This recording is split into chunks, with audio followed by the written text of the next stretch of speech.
can do this. Share. Share.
Okay, so I think I am live.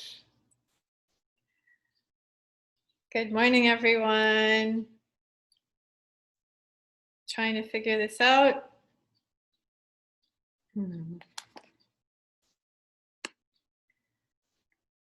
Thank you for joining me on Facebook.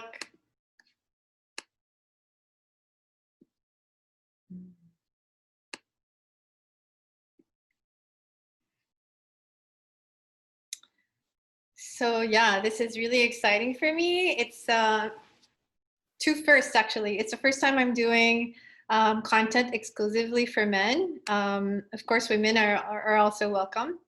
And it's also the first time that I am streaming live on my public page, I think. Yeah, I usually do my lives on my private group, but I was just called to share it here with everyone. Okay, let's just wait one more minute. It's not even 11. Yay! It looks like it's working on Facebook. Thank God. Welcome, everyone.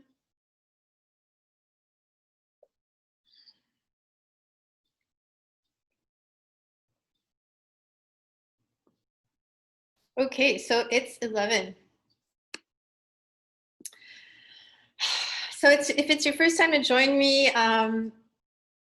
again, welcome to this page. And I don't really know who is watching at the moment. I'll try to have my Facebook page open so you guys can comment or ask questions.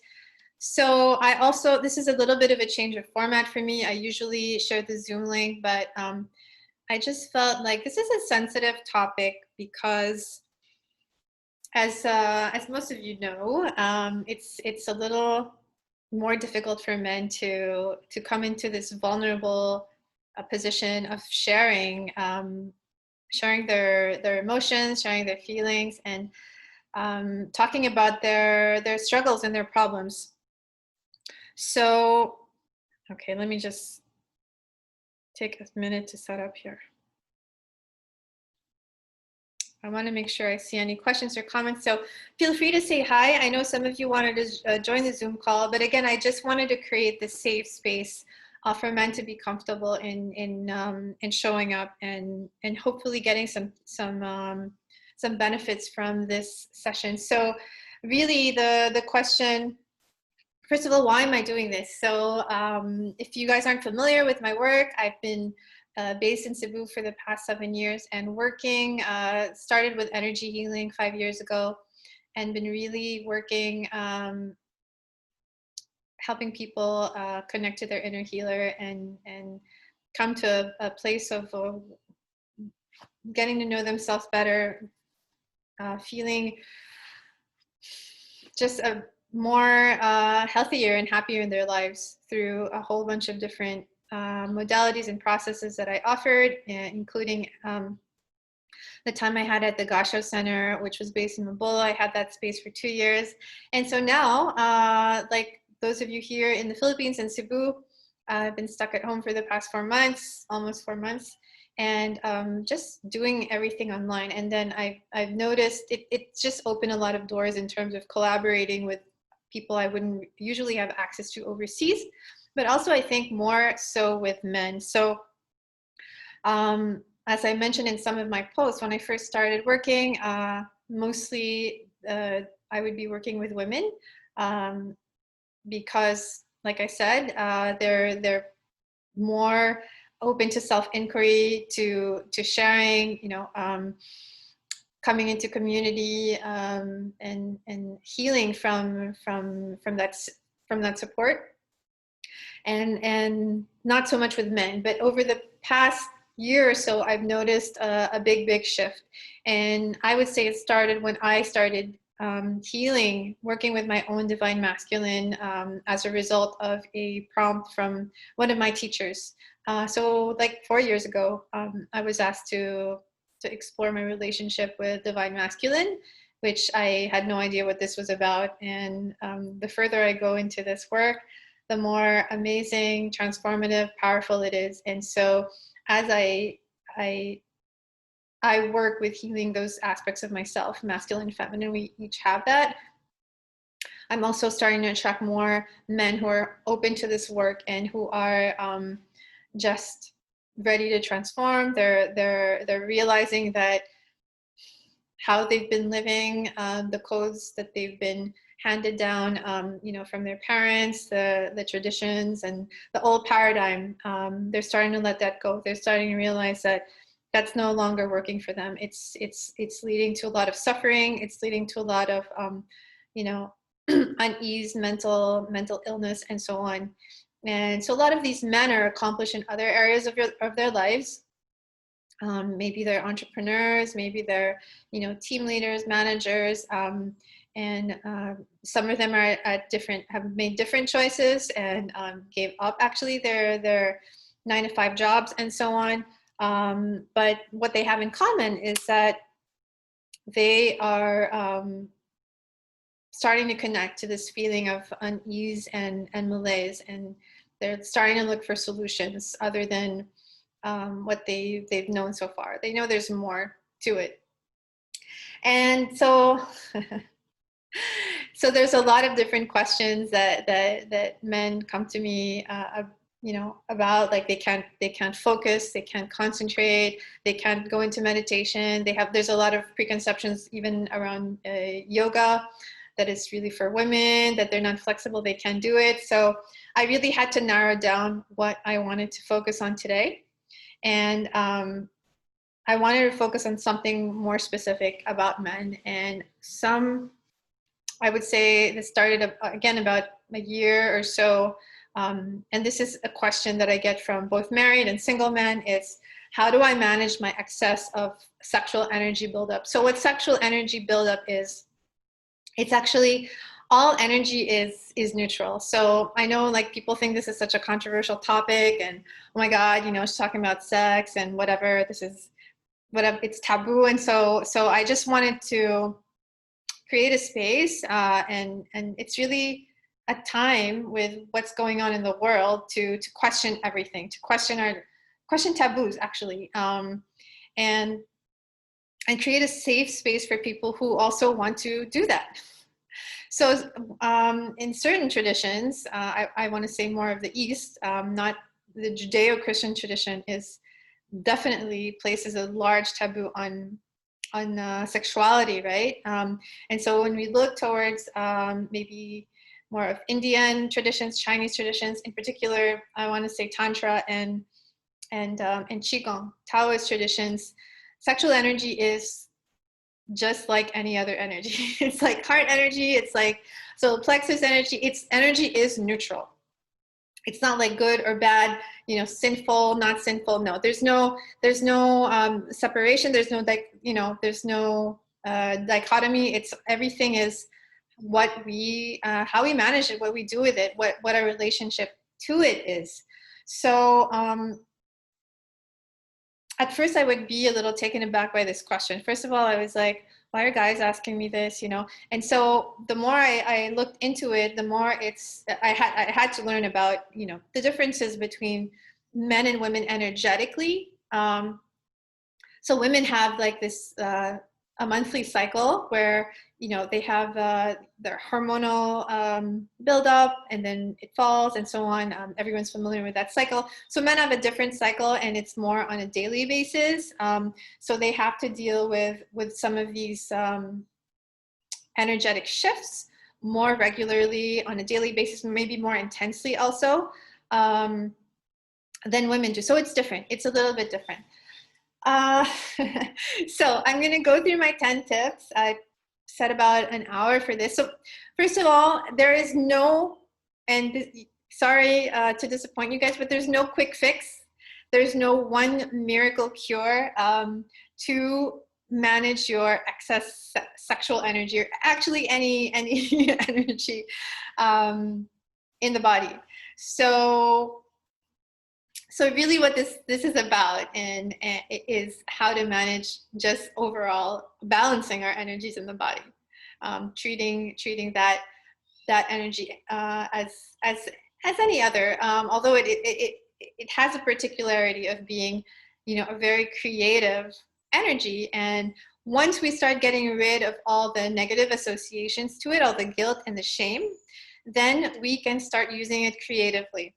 We can use this sexual energy to create the life that we want. But, you know, so meaning to say the men can focus on, can redirect this energy towards business, towards creating the life that they want for themselves, towards fitness maybe, towards art.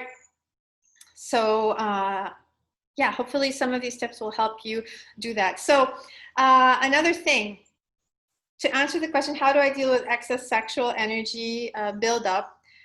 My tips are, how do I deal with it other than through masturbation, right? So I just wanted to clear that out. That's not one of my 10 tips.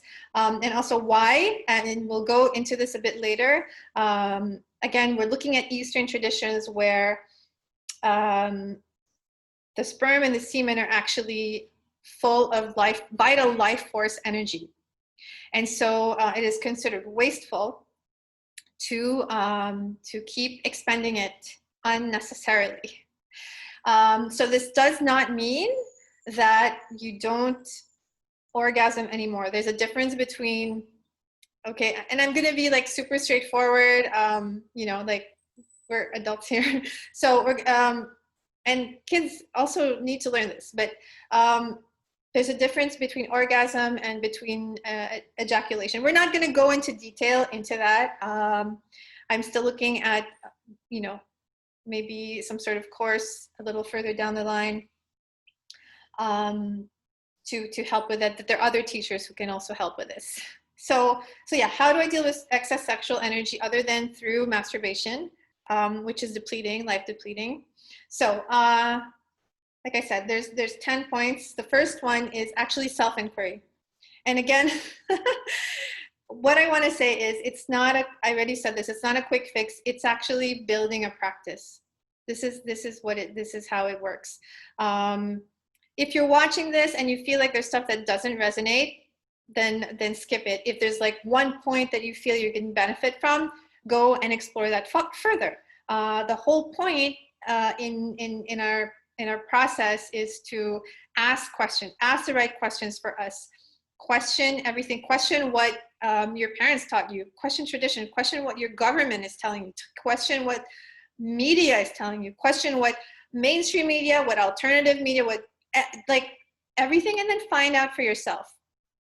And so before we go further with this, I just had a heart chakra session with a beautiful group this morning, and you know, focusing on connecting to the heart center, which is more difficult for men because we'll find out why. Yeah, so number one tip is really self-inquiry. And again, this is a lifelong process. And I think it's Plato who said, or Socrates who said, know thyself, or something like that. And I remember when I would read this as a kid, when I started my spiritual journey about college years, I had no idea. Like I didn't even know that I didn't know myself. I thought myself was, my name and my job and, what I do. And, I'm a student, I'm a daughter, I'm a girlfriend, maybe. So that's not who we are. That's not our essence. Those are just roles we play in society.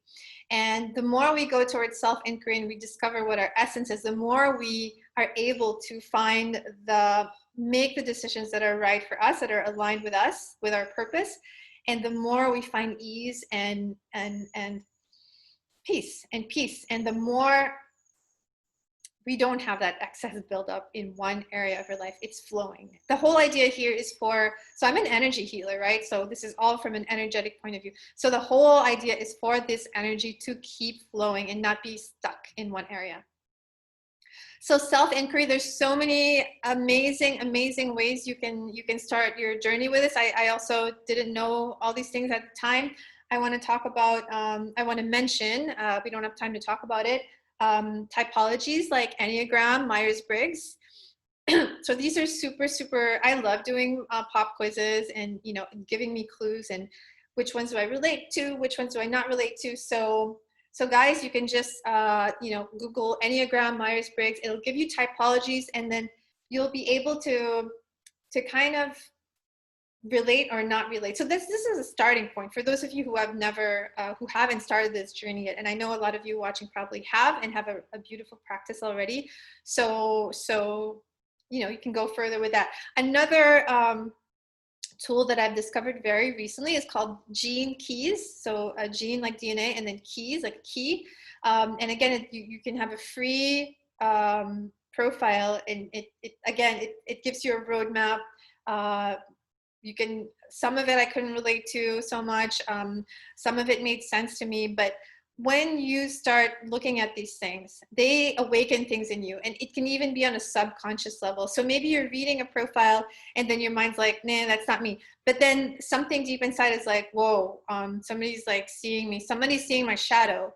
So most of the time we relegate the part that we don't like about ourselves, a shadow, in those areas. So for men, there's just so much, because men have typically not been allowed to feel certain things, to act certain ways, right? I mean, these are cliches, like real men don't cry, they don't show their emotions, they don't share. So this is a time of great shift in consciousness and awakening. So guys, take advantage of this collective energy of transformation and take a risk to discover yourself, take a risk and you know what you're going to find out? There's so many other men out there who are they're just on the brink. They also want to do this. They're so tired of this suffering. They're ready to share. They're ready to open up. Even this morning in the group, I had some beautiful shares by the men in the group, and it just it really makes my heart overflow and want me to do more of this work in supporting men in this process, because I feel like there hasn't been enough support, especially in the Philippines, of all places, like super toxic patriarchy. I mean, hello, look at our government, right? I mean, you guys can see that even the most unconscious person. Come on. All right, let's not get into Philippine politics. So self-inquiry, Enneagram, Myers-Briggs, Gene Keys. If you're open to it, and I know some people are, your astrology birth chart. So I'm asking you guys, and if you're here, you already probably have a certain open-mindedness, but if you're still kind of like dipping one toe in, I'm really asking you to keep an open mind. We're in a constant process of growth and change, and having an open mind is just vital to get us expand, to help us evolve as humans. So like I mentioned, if you're just joining me now, just take what resonates, and if it doesn't, it doesn't. But let me tell you that if you get a Cafe Astrology has you just put in your birth date, and then you get this super detailed natal chart. And you know what? If you think it's bullshit, I just challenge you to check it out and use it as a sounding board. Use everything as a sounding board. The more we go further with our work, our inner work, the more we realize that we're just reflecting everything out. So when we react to something very strongly, like, oh, tarot, that's like freaking bullshit. Like when we react, like, why are we reacting so strongly? You know, what is being challenged in us? Those triggers, those are the really juicy parts that I work with. If we're neutral towards something like, oh, she's going to give me a tarot reading, yeah, whatever, you know, that's one thing. But then if you react so strong, like, how can you believe that? You know, how can you believe in astrology? Da, da, da. I just invite you to explore that. Why so much resistance? What are you afraid of? Okay, so that's just my first tip. Ooh, maybe I'm gonna need to do a second one if I don't get to do my 10 tips for you guys. Some of these are so like juicy, and I could probably do a live for 10 lives for each tip, right? Self-inquiry is, for me, the first and foremost and the most important, and you start from there. Okay. So number 2 is actually related. So I'm kind of cheating here, but number 2 is self-study. So I recently did my first run of the 8 limbs of yoga, yoga for daily life practice. And again, when I created this course, it was more out of a desire to help people deepen their yoga, their asana practice, because I felt like people were practicing, going through some movements in a vacuum without putting it into the greater context. Yoga is a super powerful, precise system, you know, that was evolved over many years and centuries. And so there's just so much to it, and I'm only scratching the surface. And so part of the 8 limbs of yoga, which is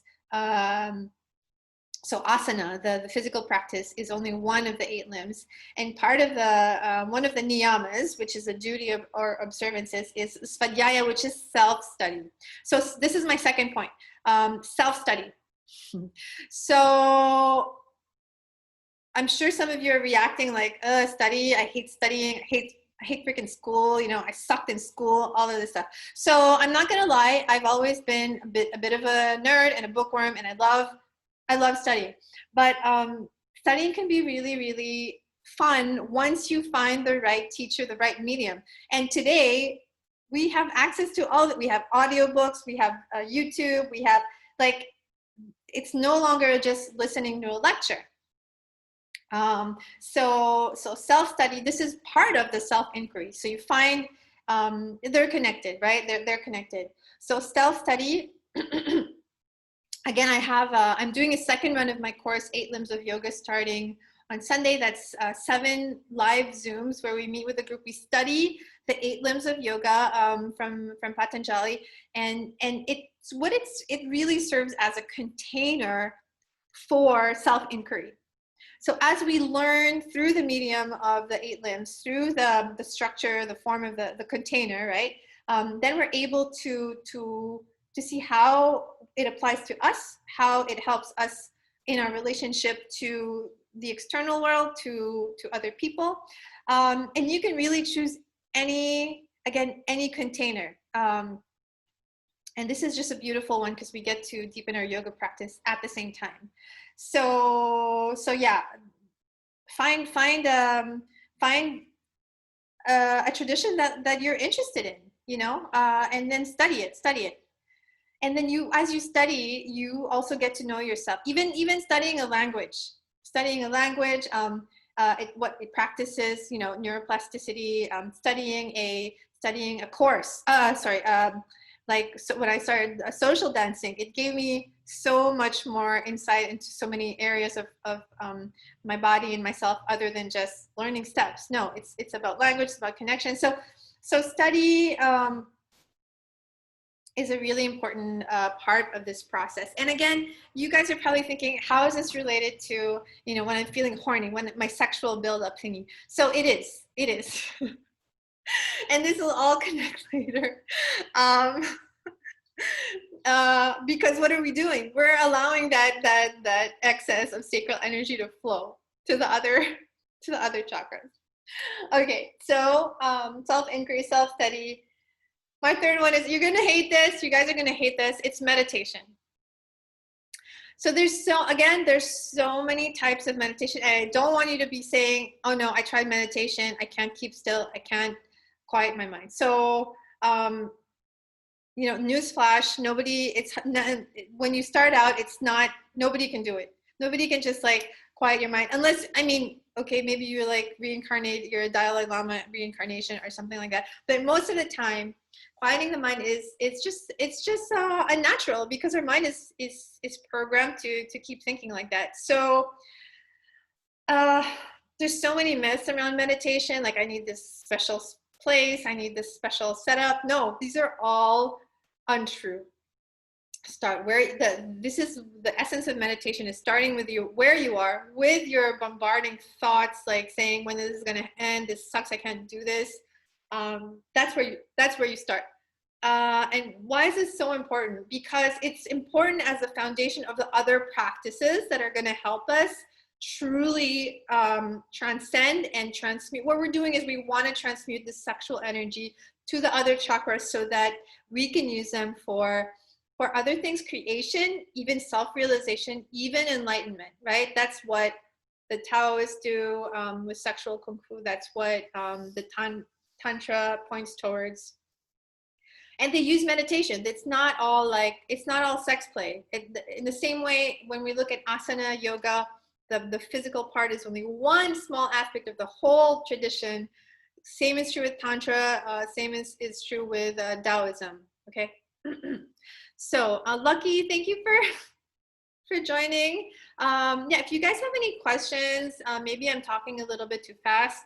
Hopefully, you can just watch the replay and slow it down. Okay, so self-inquiry, self-study, meditation, and so I'm just mentioning these different tips that you guys can use to help with this question, right? This issue, the sexual energy buildup. We're not going to do actual practices here. We're not going to do the meditation. We're not going to do any of that stuff. Just because there's no time, and that's not the purpose of this call. So fourth, I have number 4, movement, what I call movement with breath. So this yoga, I mean, okay, I'm a yoga instructor, so I'm a little biased, but I actually started before yoga. I started with Tai Chi and Qigong. And let me tell you, combining a practice with movement and the breath, it seems so simple. So our egoic mind likes to complicate things. You guys need to be aware of this. Like, there's so many powerful practices, including Reiki, by the way, that are so simple, and the mind's like, that can't work because it's too simple. Same with visualization. When I do shamanic journeying, people are like, it's my imagination, this can't work, you know, it's too much fun also. Like, sometimes it's fun. Healing can be fun.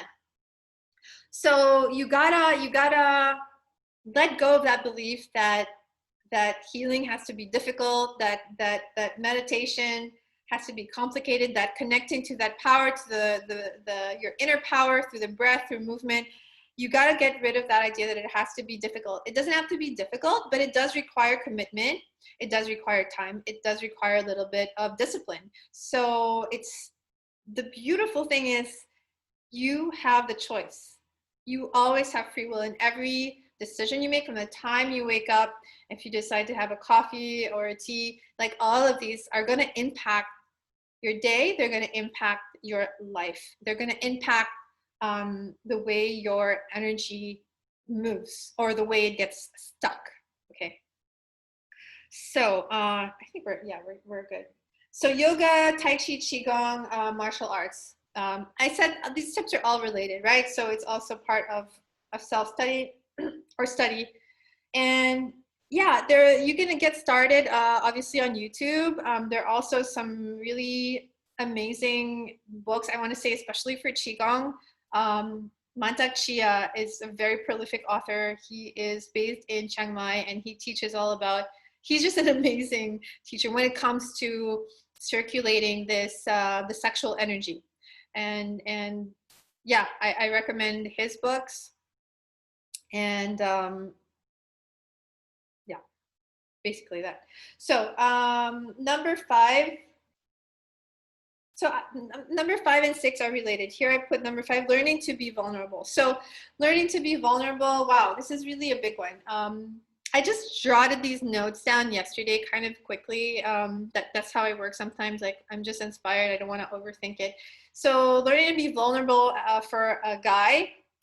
Wow, I know this is a tall order. So looking at how do you start with this, right? Looking at, first of all, looking at your relationships and being around people with whom you feel safe enough to be yourself, right? Do you feel like you can only be yourself with certain people? Maybe spend less time with those people you feel don't really know the real you, or it's not safe to be the real you around. That's also part of self-love. You also have to accept, though, that's shadow work. That's shadow work. So I didn't put it here, but you know, shadow work is looking at those areas of yourself that you've decided are kind of shameful or painful, so you don't want to look at them. You know, for example, you're into BDSM and it's like, you know, not accepted. So when actually it could be something healing. And some of the teachers I work with are using BDSM for healing, like therapeutically. Can you, I mean, guys, that's what I'm saying. Open your mind. Oh, open your mind. Yeah. So learning to feel, yeah, being vulnerable, being with the right people, the right tribe. So if you're feeling frustrated and you feel so alone and lonely and misunderstood, and you can't be yourself, and you're just going to shoot yourself, you have to take action. You have to take action towards meeting your tribe. But first you have to be honest with yourself, and the universe will meet you halfway. When you take a step, then they'll also take a step, right? Like in order for me to meet this amazing community that I work with, I had to speak up and take the risk of looking like a freaking lunatic, which I take every day. But the you know, the rewards are greater, and the more you work with self-love, the more that risk diminishes. It's not such a big deal anymore. More to what others, how they see you. You know, it matters less and less. So being vulnerable, teachers like Brene Brown, I don't know if you guys have heard of her, but she teaches, you know, like Fortune 500 CEOs, world leaders, and so on, how to lead with vulnerability. So guys, the old toxic patriarchy, old paradigm of, you know, ruling with fear and brutal force, those things are crumbling. So now they're kind of, it's like a last hurrah where all of this is like grasping and desperately like trying to wield power. But all of these things are really, really crumbling. And if you're feeling helpless, start with yourself. It's an individual process, and if we all do our individual process, it'll accelerate the crumbling of the old paradigm. It's true. Okay, so let's see. Number 5 was learn to be vulnerable, and then number 6 is related. It's learn to feel. So they're related. Learning to feel. Why do I add? See, I wouldn't say this with women as much,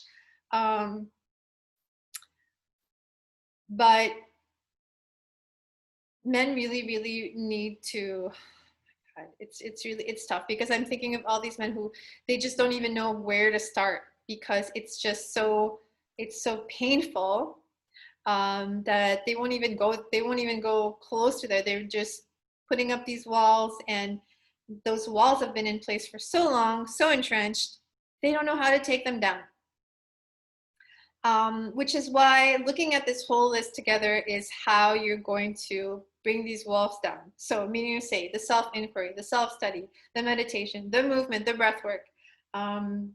These are all how you're going to be able to allow yourself to feel. As you connect to your tribe, you're going to be able to be more vulnerable to feel. Why is it important to feel, by the way? If we don't, so emotions are, again, we place value on everything, like, oh, it's bad to feel angry, you know, it's bad to feel horny, or right, this is stuff that society told us, good, bad. So this is not the truth, just so you know. Just because candle smells, just because this is what we were taught, brainwashed into thinking for generations, right? Generations of religion, of patriarchy. This is our moment to, the part of this work is dismantling that. So that might mean that some of it resonates with you and you're going to keep it, and that's great. But you have to go through this process of, does this resonate with me? You know, is premarital sex, like, you know, inherently wrong? Like, that's why it's important to connect to your feelings. This morning we were working with heart chakra, and I mentioned how, you know, more men have heart attacks, and of course it's lifestyle, but it's also related to, you know, to those walls they've built up. And yeah, so again, we're not going to go into how to feel in like 5 minutes. But just noticing, maybe next time something arises, something triggers you, whether it's a desire, you know, or a sexual desire, which that's our topic today, or anger. Just notice it without judging it. Like, oh my God, I'm feeling horny for the 5th time today and I want to jack off again. But don't, just like notice it and be like, okay, you know, noticing this, and then take a breath and slow down. Don't make a judgment. Same, you know, so that's how we start making a safe space for ourselves, by removing the emotional charge on our emotions. Our emotions are there. They're like a super vital function. They guide us. They guide us in our decision making if we allow them to, right? But we're so busy in building this empire and, you know, whatever, getting a bigger house, car, whatever it is, that when our emotions say, wait a minute, like, you know, this isn't right, this isn't aligned, you're just like, shut the fuck up, I need to get this, my goal, my sales goal, right? And then what happens? You get burnt out, you get a heart attack, you try to kill yourself because at one point you feel so empty and disconnected. When you're feeling emptiness, that feeling of emptiness is because you haven't allowed yourself to feel. Guys, okay. And women, because we all have masculine and feminine in each one of us, right? Okay. So I'm not seeing any questions so far. Yeah, that's fine. That's totally okay. I know I'm gonna get some DMs. Okay, but ask your questions, because most of the time everyone benefits, right? So where am I? So number 7, I put Microcosmic Orbit, and this is a Qigong meditation exercise. And why am I so specific? Because for me, it's the most potent exercise, and I do this a lot. So microcosmic breath work is, you focus on the energy buildup in your sacral, in your sex chakra, and you shift it with focus, with intention, with your breath. You kind of imagine there's a circuit in your body, and then you just send it upwards through the back of your spine, all the way to the tip of your head, and then back down, making this circuit. So what does that do? It circulates that energy. And as you circulate that energy, you don't have to expend it. You're not gonna be depleted by it. It's just like an upward spiral. Hi, Sophia. Yeah. So guys, look it up, microcosmic energy. I might do a video on it, a separate video on it. You can look at my YouTube channel, Zara Wendy. I think it's Zara Wendy. It used to be Gasho Center. And there are a couple videos there. I have to admit, I haven't done many meditation videos because I usually do them live during group classes, private sessions, and so on. Microcosmic Orbit is also the basis of my tantric work. So first you start circulating that energy within you from the lower chakras to the upper, and then when you do it with a partner, and so I've facilitated this in group sessions and in private sessions as well, then you start connecting to your partner's orbit, and so you do it one big loop with your partner from the man's. So it's all about polarity. The man's sex energy center to the heart center. The woman receives it at the heart. She gives it back to the mind. So it's like a circuit.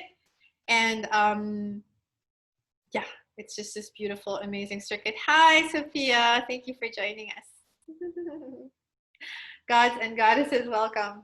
Yeah. So microcosmic orbit, again, Mantak Chia is one of the teachers on this, whom I mentioned earlier. Okay, so yeah, we're doing great. I already have, there's only 3 more tips left.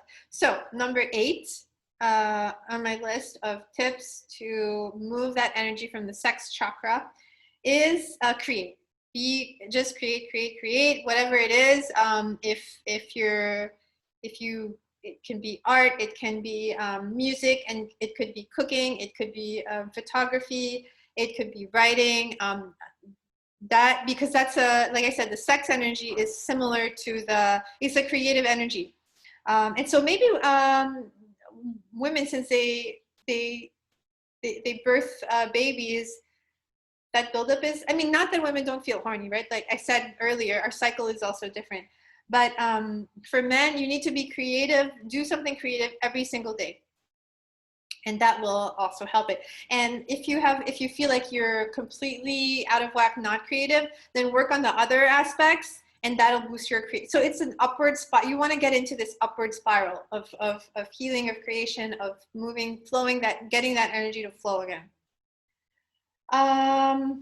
Okay, let me just check. Paolo has a comment here. All points are valid, but perhaps before we can get to express how we feel in dealing with the simple gesture of writing it down serves an acknowledgement of trying to understand and a willingness. Yeah, journaling. I mean, okay, I'm not saying, like I said earlier, this is not a quick fix. It's not an overnight process. I've been working with healing my divine masculine and feminine for 4 years, and I feel like there's just so much.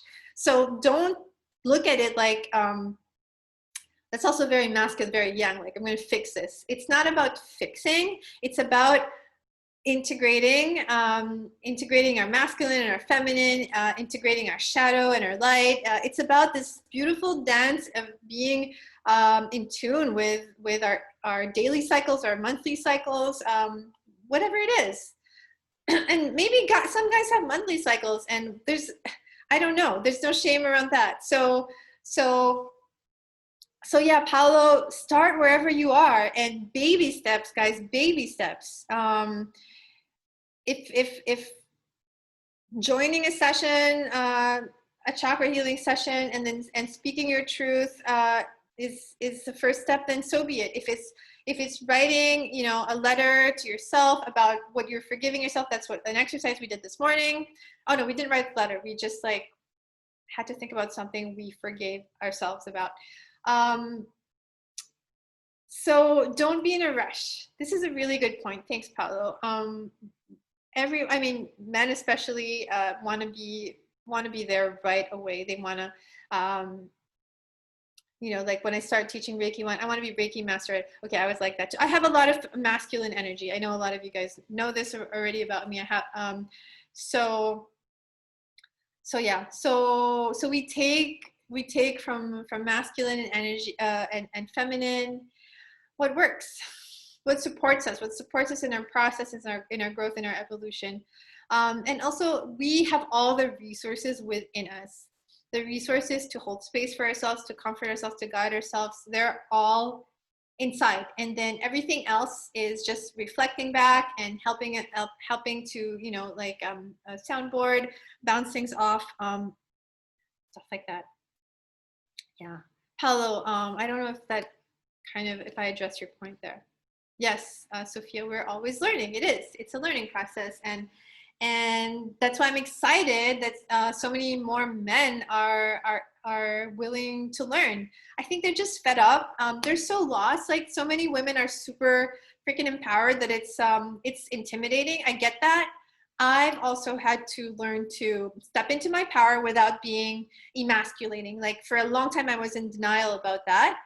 For a long time, I didn't even want to do work with divine masculines. Like, I don't need that. Like, I don't need men, you know, like, how could I have a relationship from that basis? And this was something that I didn't want to even look at, because as a defense mechanism, right? So now that I am looking at it, it's like, wow, this there's so much potential for co-creation. Is amazing. And now my role, I know that's part of my mission, is to support men into stepping into their divine masculine, because there's no other way. There's no other, like, I have a daughter, you know, I don't want her to be surrounded by freaking toxic assholes. No. And you know, those of you who have brothers, kids, sons, all of that, like, help them step into their power in a way they can feel and be freaking manly at the same time, you know. Those are not contradictory. All right. Yeah, that's cool. We have 15 minutes. So be creative, guys. And be creative, like, without self-judgment. You don't have to show if you're not comfortable showing your art or your music or whatever, then don't for the time being, but get those juices flowing, get it started, you know. So number 9, I have here, I wrote down, connect to your feminine. So how do you connect to your feminine? So what is the feminine? The feminine she is desire. She is chaos. She is, like, formless. She is super scary sometimes for guys because of her formlessness and her intensity and her desire. And then the masculine is all about the structure and the plan and the outline and the action and the activation. So when you're in this formless state of not knowing what you're doing, where you're going, like, what's happening, like, in the in-between phase, sit with that. That's a way for you to connect to your divine feminine aspect, you know. Don't be afraid to be there. Not jumping to finding a quick fix right away. So be in that state of receptivity for guidance, for your inner guidance. Okay. So feminine is receptive, feminine is nurturing. So be that for yourselves as well. You know, you can't always expect the women in your life to mother you, right? So everyone has to find their place. Like, for a long time, I was stuck in this idea that I don't need, like, I need to be independent, and I don't need a man, I don't want an independent man. And so now I'm realizing I have to create space for that. I have to create space for, we all have to create space for that. We cannot function without one aspect. Masculine cannot function without feminine. Feminine cannot, they can, but they're going to be like an empty shell. Like, there's something is going to be missing. They're going to be depleted. They're going to be, like, not manifesting the life that they want. And again, this is I'm not talking about gender, right? I'm talking about these internal energies. So it doesn't matter what gender you've been incarnated in this life. And I should have made that point earlier. So connect to your feminine. And then my last point, my tip number 10, is heal your connection to the Father. Wow. Yeah. So just just exploring your relationship to your father. And you, again, this doesn't, some of you maybe are not talking to your fathers, or your fathers have passed away. This is work you can do alone. You don't have to physically be with your father if that's not possible at this time. You can, like Paulo suggested, you can write a letter and then, you know, dear dad, you know, like everything, like pour your heart out. Pour your heart out. Start expressing. That's how also you connect to the feminine. Sharing, sharing your feelings. Yeah, and it's, you can do it in a safe space because you're doing it in your, you know, in the privacy of your home, on your journal, your laptop. You don't have to tell anyone about it, so nobody is going to shame you. So write a letter to your father and see what comes up. See what comes up there, or do a visualization. I mentioned meditation is important. Do a visualization where you're talking to your father and you're having, you know, like a coffee with him, or, you know, a steak if that's your thing. And then what is that conversation like? And then connect to your inner, what would you like your inner father to be? You know, what would your ideal father be? And can you start embodying that for yourself? Okay, so those are my 10 tips. I hope this is working and my internet's not stalling. It looks like it's stalling on Facebook. We'll see. So I'm just gonna go through the 10 tips again. Guys, thanks for watching. Again, if you have any comments, questions, I'd love for you to hear, to just post them on Facebook. So the 10 tips I have today for how do I deal with excess sex energy buildup is number 1, self-inquiry. Number 2, self-study. Number 3, meditation. Number 4, combining movement with breath. Number 5, learning to be more vulnerable. Number 6, learning to feel. So these are skills you can learn, okay? If you're like, I have no idea, you can learn how to do these things the same way you can learn a programming language or something. It's the same thing. Number 7, Microcosmic Orbit, which is a Qigong practice. Number 8, create every day, even if it's just like one thing. Okay, what's happening? I don't know if like my Facebook is stopped. Anyway, I'll just keep going. Number 9, connecting to your feminine energy. And number 10, healing your connection with your father.